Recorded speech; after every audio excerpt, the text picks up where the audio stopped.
A true Texan who won a high school state football championship at the Astrodome, the Heisman Trophy at the University of Texas, and became a Pro Football Hall of Famer with the Houston Oilers, Earl Campbell's dream life became a nightmare once he retired.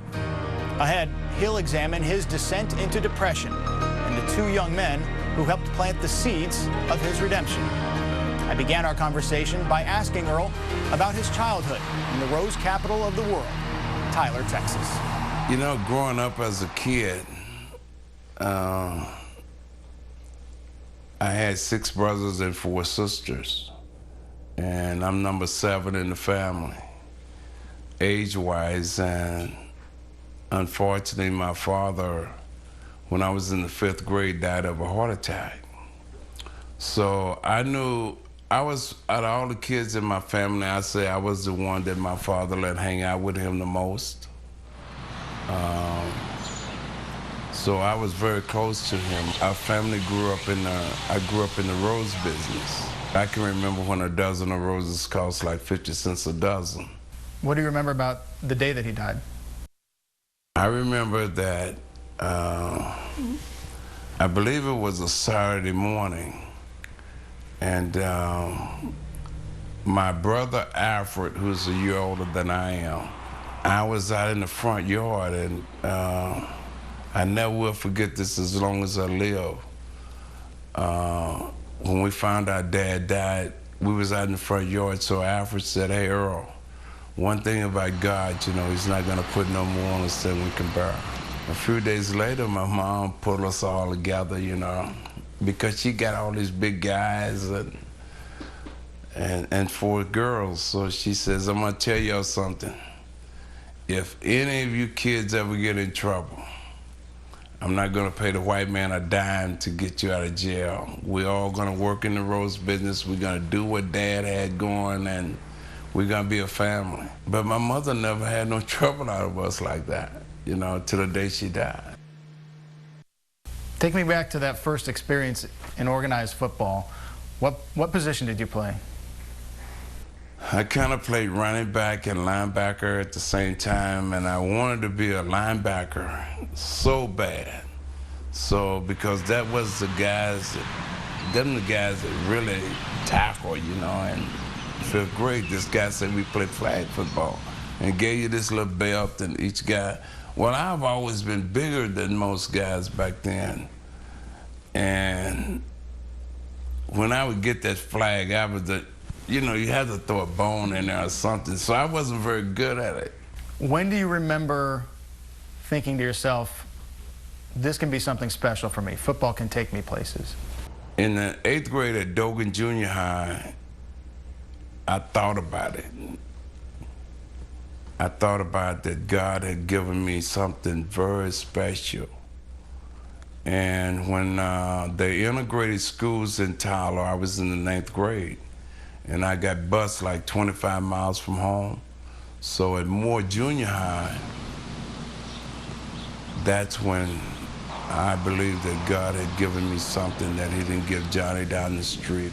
What role did race play in your childhood in Tyler? I wasn't, our family, from the day I can remember, my father taking us to the rose fields.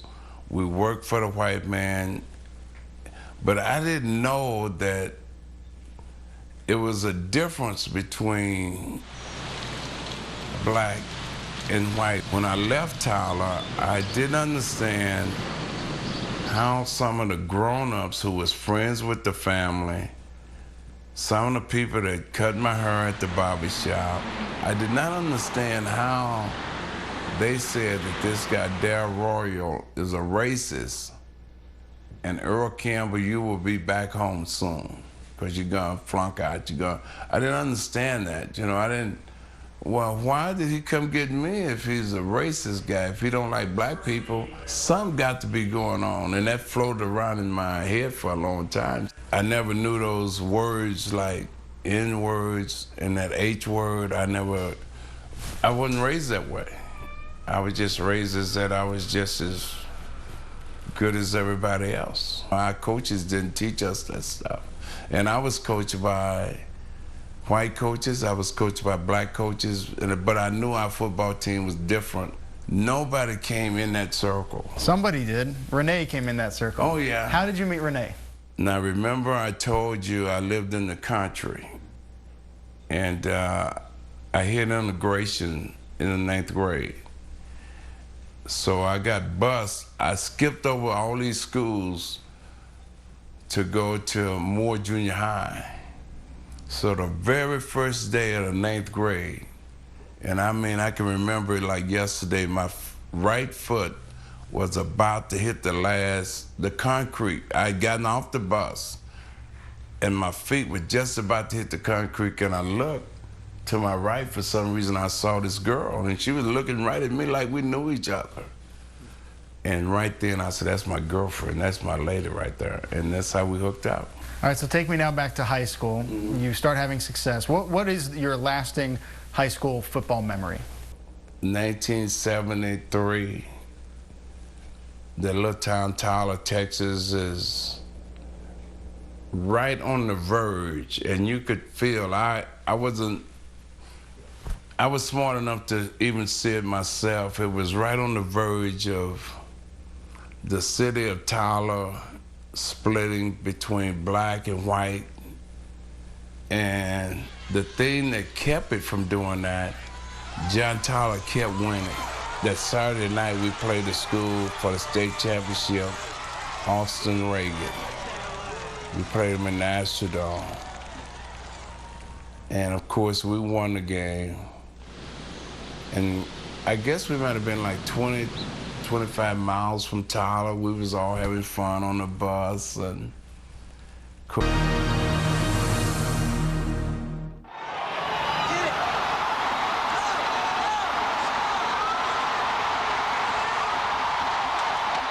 What do you remember about your first practice as a Longhorn?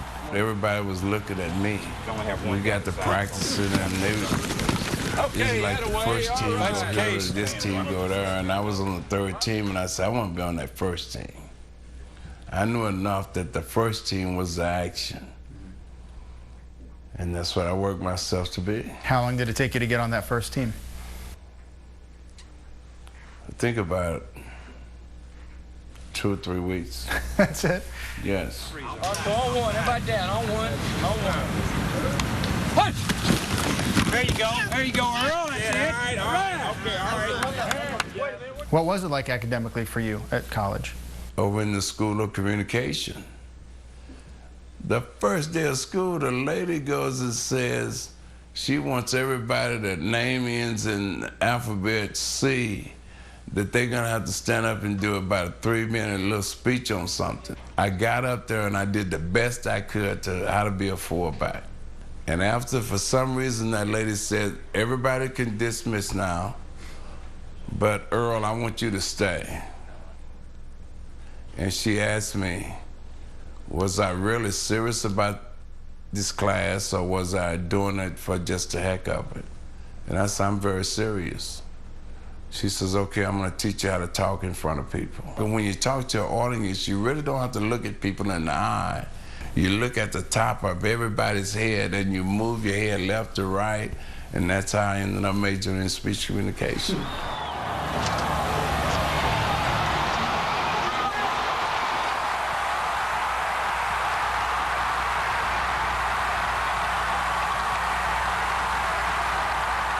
Earl, I think is legitimately probably the best football player in the United States. I don't see any reason to take exception to that.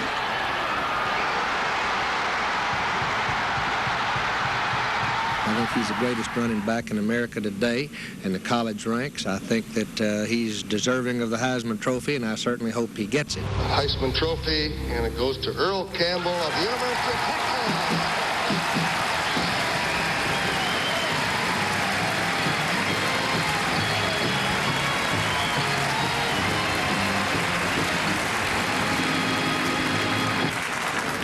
You know, when I was a kid and I'd get in trouble, I'd always say, hey, Mom, I'm in trouble, you know, so, Mom, I'm in trouble, I don't have anything to say. December 8th, 1977, you're in New York City.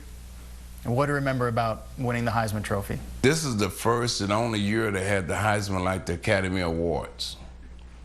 And they never did it since. So they announced that the best running back in the country, and they called my name. And I'm going up there saying, man, this is not what I came here for, this ain't. But I had to get off with it. You know, I had to front it on the stage, and I was a little disappointed. Not that I didn't think I was the best, but I wanted that other one. There was two guys back there. The two guys back there was Reggie Jackson and O.J. Simpson. One of those guys, I can't say which one, said, I think you better hurry on back to your seat. Well, I didn't think nothing, you know, because I said, that doesn't mean nothing to me.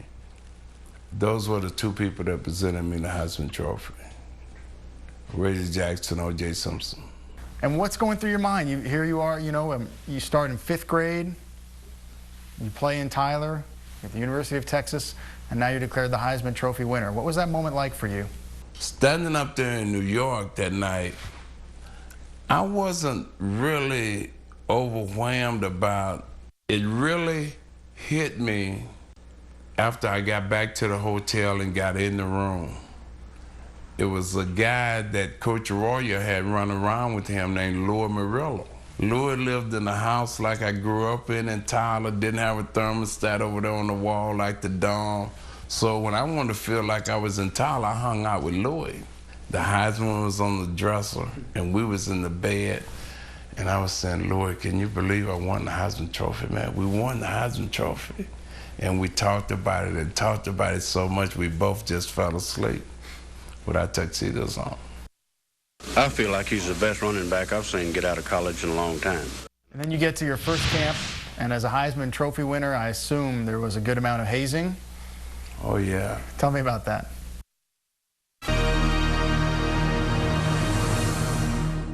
When we got here and we had videos, stills, pictures, everything, and we put it all together into one, it was like, wow, this guy has had such an amazing career that to see it all together and have to put it into a show was challenging, but it was a very good challenge to have.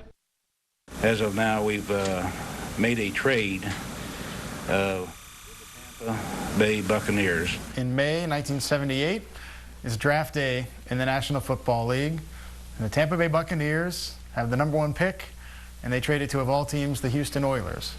When did you realize you were going to become a Houston Oiler? My roommate was Alfred Jackson. Well, we had a 2-bedroom apartment. So Alfred was saying, today is the draft, man. What you gonna do? I said, I gotta go over to the speech building. I promised that lady I was coming over there. I got a speech I gotta do. I gotta be in class. He said, Earl, you crazy, man. You going to class? I said, yeah. I said, what are you gonna do? He said, I'm gonna stay here and get drafted. I said, okay. So I went to school to that class, and something happened. I stayed on campus all that day. I really forgotten about the draft. I honestly had. And I come in, and Alfred is saying, man, you got to be the luckiest guy in the world. I said, what are you talking about? He said, you know that man named Bump Phillips, that cowboy on TV? I said, yeah. He said, he looking for you, man. They've been looking for you all day. Where you been, Earl? I said, I've been in school. He said, you're going to play for the Houston Oilers. I'm saying, you're joking, man. He said, yeah, Earl, they looking for you, man. He said, that man wants you to call him. I said, okay, well, wait, I get around to it. And that's how I found out for the Houston Oilers. It's a real pleasure to have Earl here. It's a pleasure it's going to be even more pleasure to coach him, because we're not going to have to put on the plays that we've been playing. We just ask Earl what he likes to run and put that on. It's a whole lot easier that way if he makes his own plays up.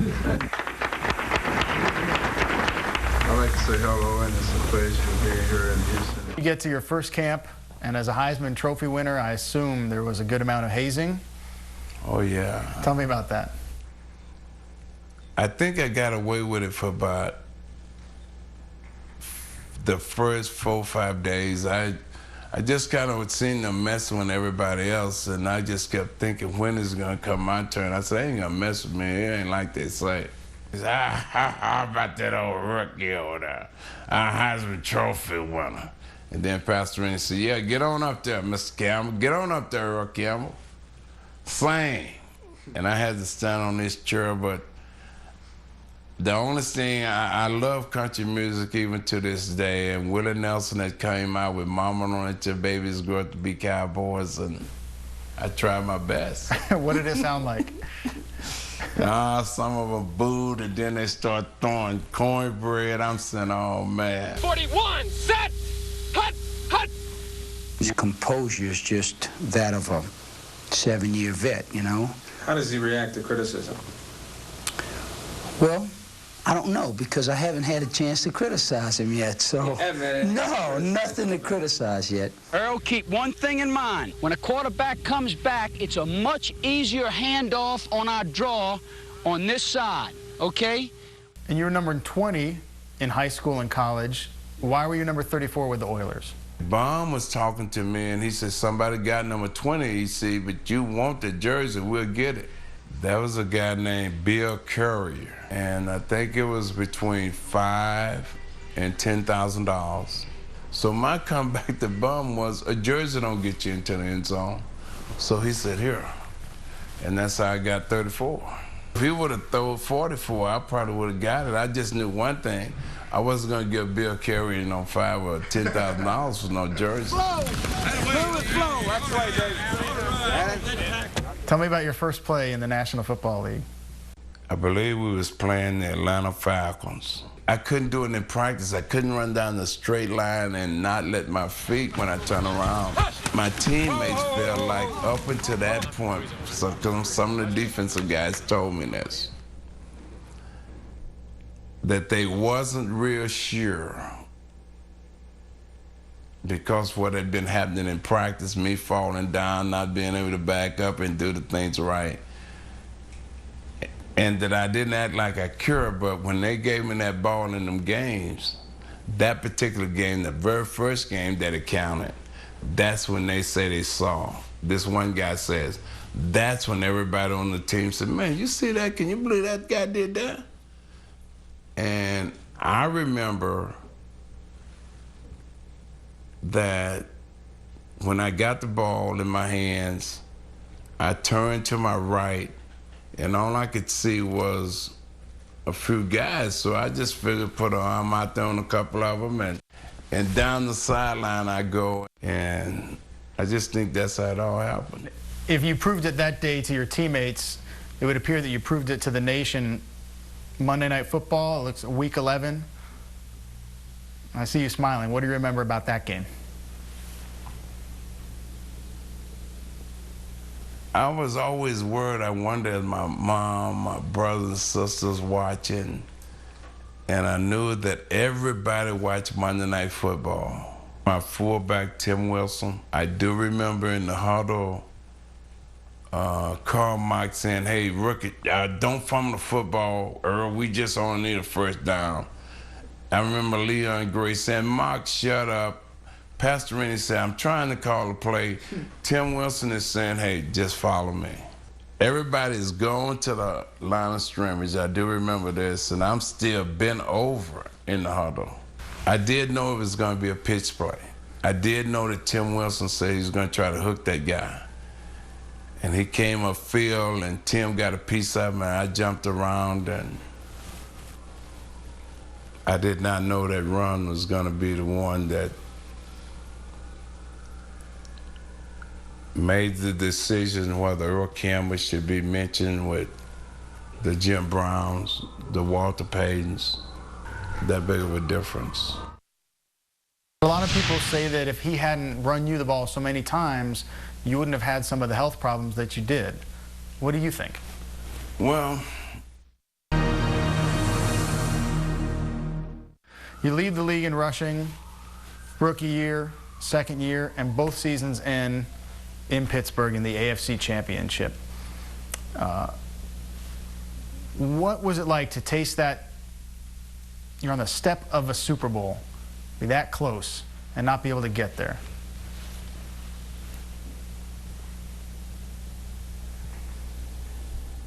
I don't know. I don't know how to put that, because as an athlete, as a football player,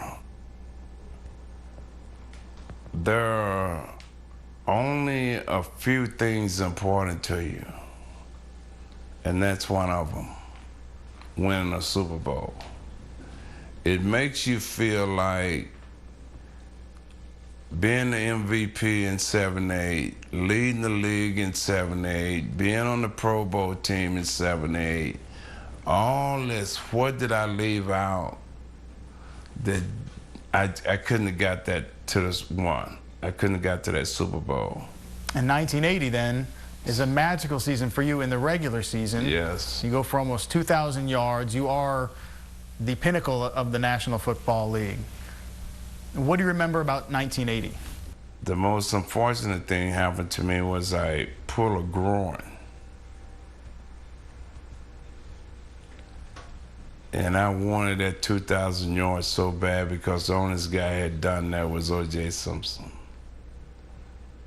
And man, I hurt that groin. If you don't get that fixed, I mean, you can't do nothing but rest, Earl. That's what I did. And that's how I missed that, getting 2,000 yards. Do you remember how close you came? To 1,934 yards. That's exactly right. It's a real pleasure to have Earl here. It's a pleasure it's going to be even more pleasure to coach him. The end of the Love You Blue era really happens New Year's Eve 1980 when Yes. Bum Phillips is fired. We winning football games. How Bum get fired? He said, I don't know, it wasn't good enough. Too many sacrifices. I mean, when you do away with Bum Phillips, you're like saying you don't really care, because the way I looked at it was like Bum was the Houston Oilers. What did he mean to you personally? Oh, man. That guy, I mean, I didn't understand for a long time. I said, I don't think he knows my name. He was the dad, he was the mother, he was the brother, he was the sister. That Bum Phillips was everything. And I mean, he would just tell it like it is, whether it hurt you or not. And yet a lot of people say that if he hadn't run you the ball so many times, you wouldn't have had some of the health problems that you did. What do you think? In my mind, I never was good enough in like the first quarter. The third quarter is when I really got ready. I mean, I had to fumble, I had to get thrown for a loss every now and then, but that fifth time I'll come at you. And I don't think I could have did that with the style that they play now, going out of the game when they raise their hand. I don't think, that didn't fit me. I wanted it in my hand. I really wanted it. And I think Bum saw that. I think that's what happened, and I just felt I wanted that. I don't think Bum Phillips did nothing wrong. Physically, though, your body at some point started to betray you. How did that evolve? Well, from your first pain pill to where it had spun out of control?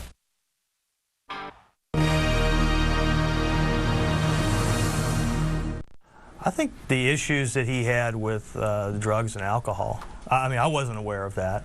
And I watched Earl when he was in college, growing up as a kid. I watched him, playing in college and obviously playing with the Oilers as well. His biggest fear was he thought that people were going to forget Earl Campbell. And I just thought, no one would ever forget Earl Campbell.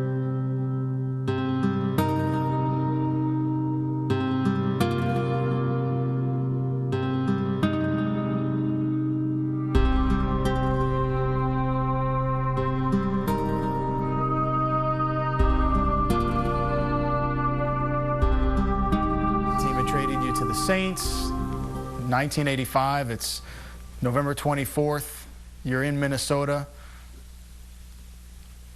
Did you know that was your last hurrah somewhere deep inside yourself? Not then, no. I still thought I had a little more. And then when I was running for that touchdown against Atlanta in the Superdome and I tore that quad, that's when I thought about it, but then I said, I'm gonna work harder this offseason to get better. And I did. I did everything I could do. But when I got to camp, I noticed I wasn't as quick. And that's when I decided this is enough.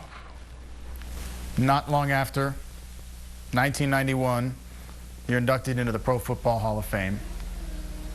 What do you remember about that day? That now, I guess I was the best, or one of the best at it. Because they tell me they don't put you in there unless you're the best.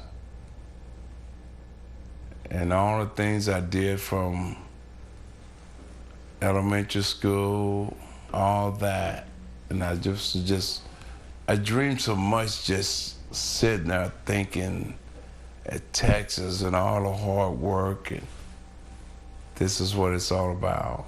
I mean, as an athlete, I think to get into the Hall of Fame, I mean, that's like the president. You can't, that's how you can go.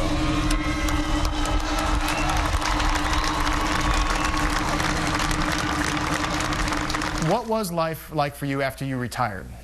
85, 1986, 87. It was good. Let me just tell you this. I never got too far from where I grew up in Tyler, Texas. That's why I wasn't afraid to say goodbye to football. Physically, though, your body at some point started to betray you. What do you first remember going wrong? I think the boys was like in elementary school, and I remember having back problems, but I remember having back problems when I played. And I always thought it was because I had big legs and tight hamstrings. I did not know it was because I was born with a very narrow spine. And that's what started making my body deteriorate a little bit. How did you cope with the pain? Well, when it first started happening to me, I kept thinking that I could deal with it, and then it got to the point that I couldn't, and that's when I got with a doctor, and I used to get shot up a lot.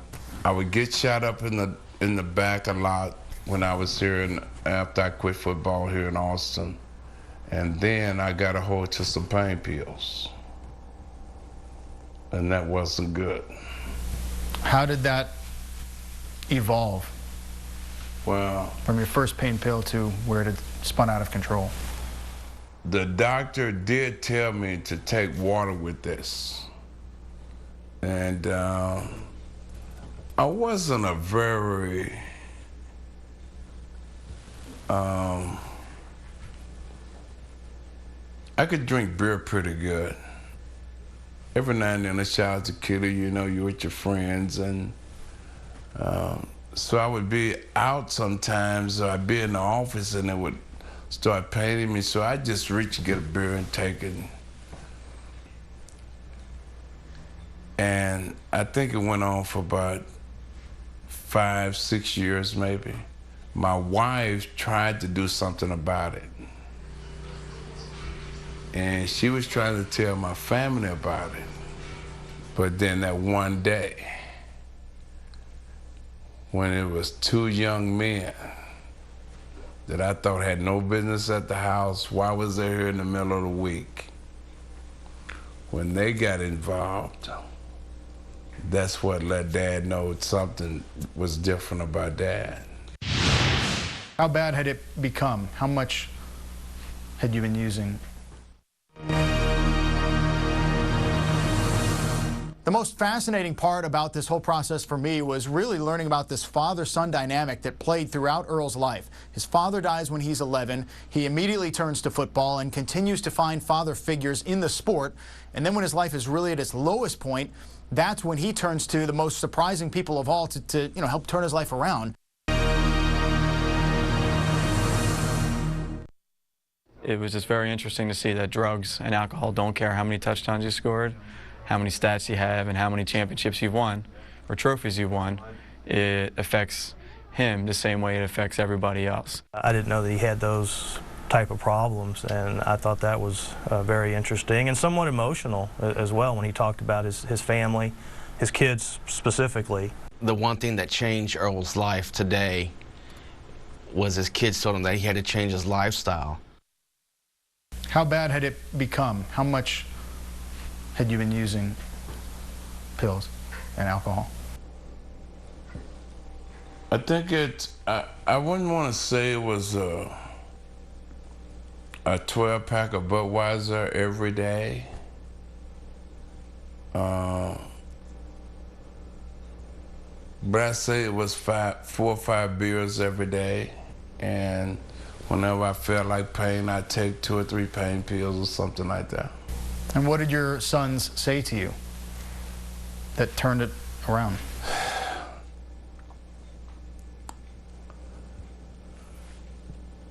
It was like, hey, Dad, look here, we got to talk to you.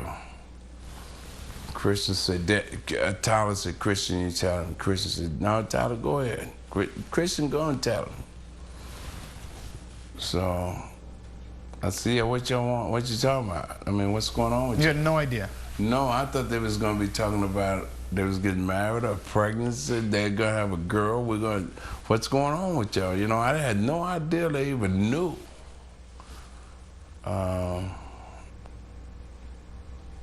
Christian says, Dad, we got to talk to you about something, drinking and taking those pills, and you know that's not right. I say, man, listen, the doctor, you know, he told me to take them pills. He said, but Dad, you know what you're doing. That's not the way to do it. Tyler said, Dad, you know what Christian talking about, right? I said, hey, man, here are the pills right here. You can. He said, no, you keep them, Dad. Says, but Monday morning, we got this place that you're gonna go. I said, who, me? It's all, yeah, it's all like hell. So no, Dad, you're gonna go because we gotta get this stopped because this is not what we want. And you're gonna mess right around and be like Michael Jackson, gonna be dead. I said, well, I'll tell you what, I'm gonna go get a haircut and I'll be back later. I said, yes, but you remember Monday? I said, yeah, sure. Let me get out of here. So when I was driving to the barber shop, man, I felt that small. I felt like I had failed at anything I had ever done because my children knew. And I didn't care about nothing, but my children knew what was going on with me. You know, I didn't think it was no problem. But they knew Daddy was drinking beer, and here I was telling them not to do that, be a man, be nice, and I had me a problem. And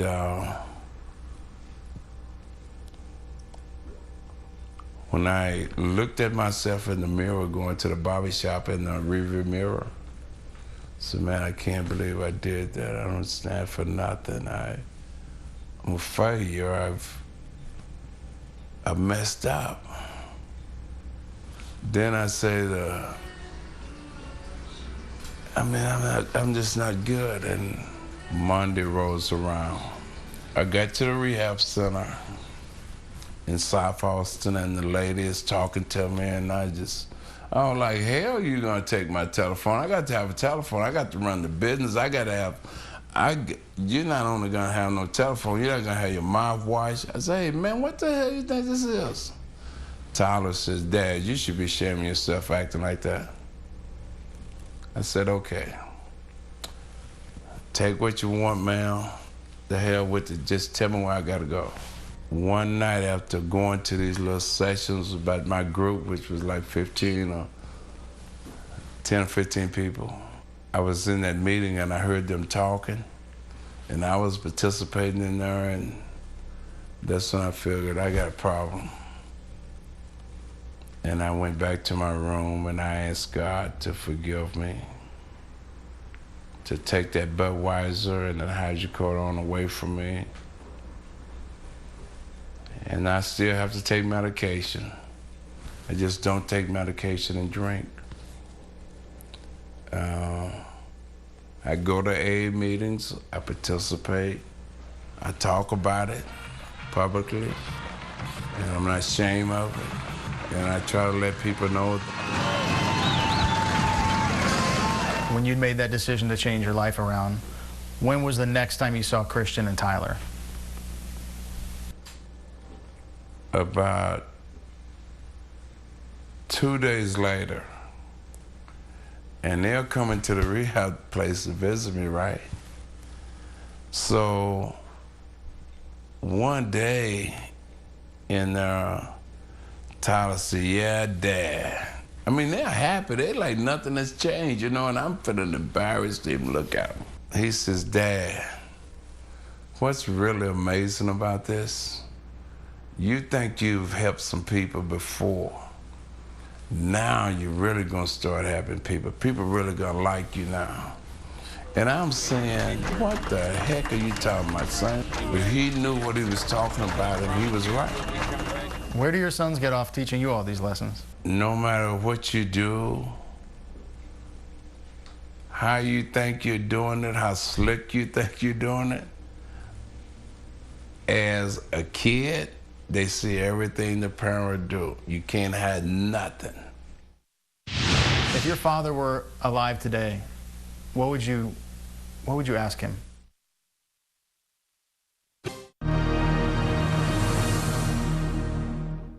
I think it's a fascinating part of your life that you grew up after age 11 without a father. Yes. And here your sons have played some of the father role for you. Yes. If your father were alive today, what would you ask him? I think, how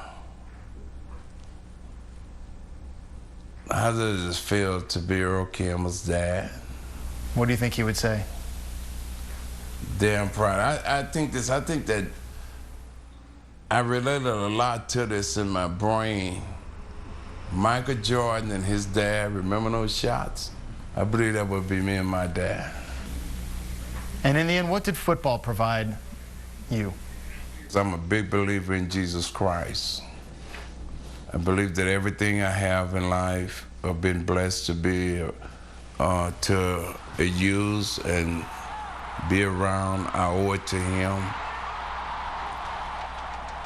But football, everything I have that, I mean, being able to build my mom's house, being able to give her new cars, different time of the year, being able to say, "Hey, Mom, you're on my payroll now." I like that kind of stuff, you know. What are your physical limitations now? Well, I want so badly, bad, and I work at it constantly. If I can get this balance issue worked out, I thought I could hook a 9-iron before. I really want to hook that driver. I mean, I really want to play some golf bad. I'm getting close. What are you thankful you can do now that you couldn't do 5 years ago? I can stand up in a shower, shampoo my hair standing up instead of sitting down. I can wash my whole body. I'm not in as much pain as I was 5 years ago. I think Dial soap if I don't miss this. They say I'm comfortable in my own skin now. I think that's what it is. I'm comfortable in my own skin.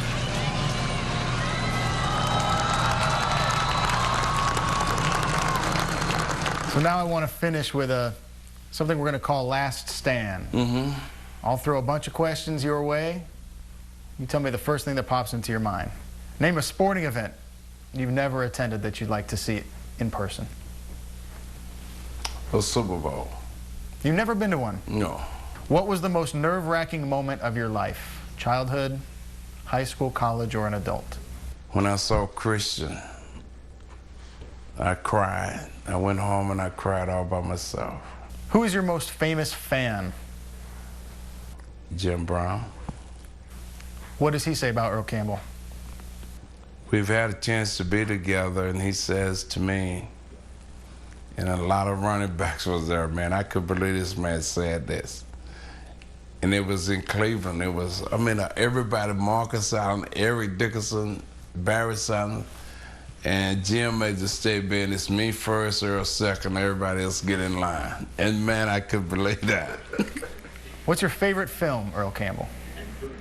John Wayne and any cowboy movie. What was the first extravagant purchase you made? Buying my wife a 450 SEL Mercedes. She was my girlfriend then too. Who was the best player you ever went up against? I'd have to say Joe Green. And what would he say about going up against you? I think he'd say I was a handful to get down. I've heard him even talk to Jack Lambert about that. I'm sure you were. What was the biggest blunder of your career? When I was at training camp and I never could, it was like a sheet of paper, a square. I couldn't do that and then back up. I couldn't, and I'd fall every time, and they was always worried about it. When he was trying to tell Bum he made a mistake, Bum was saying, hell, we didn't hire him to go back up, we hired him to go forward. Earl Campbell, thank you so much for your time. Hey, thank you, man. I enjoyed that.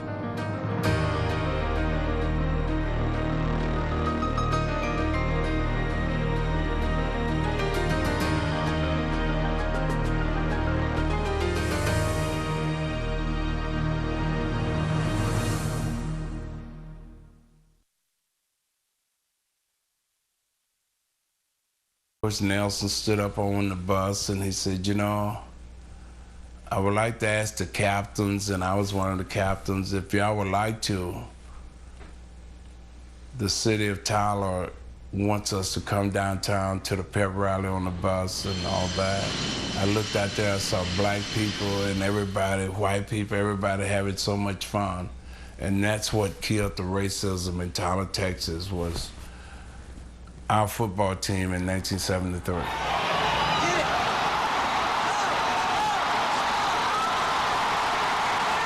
Heisman Trophy, and it goes to Earl Campbell of the University of Texas. What do you remember about winning the Heisman Trophy?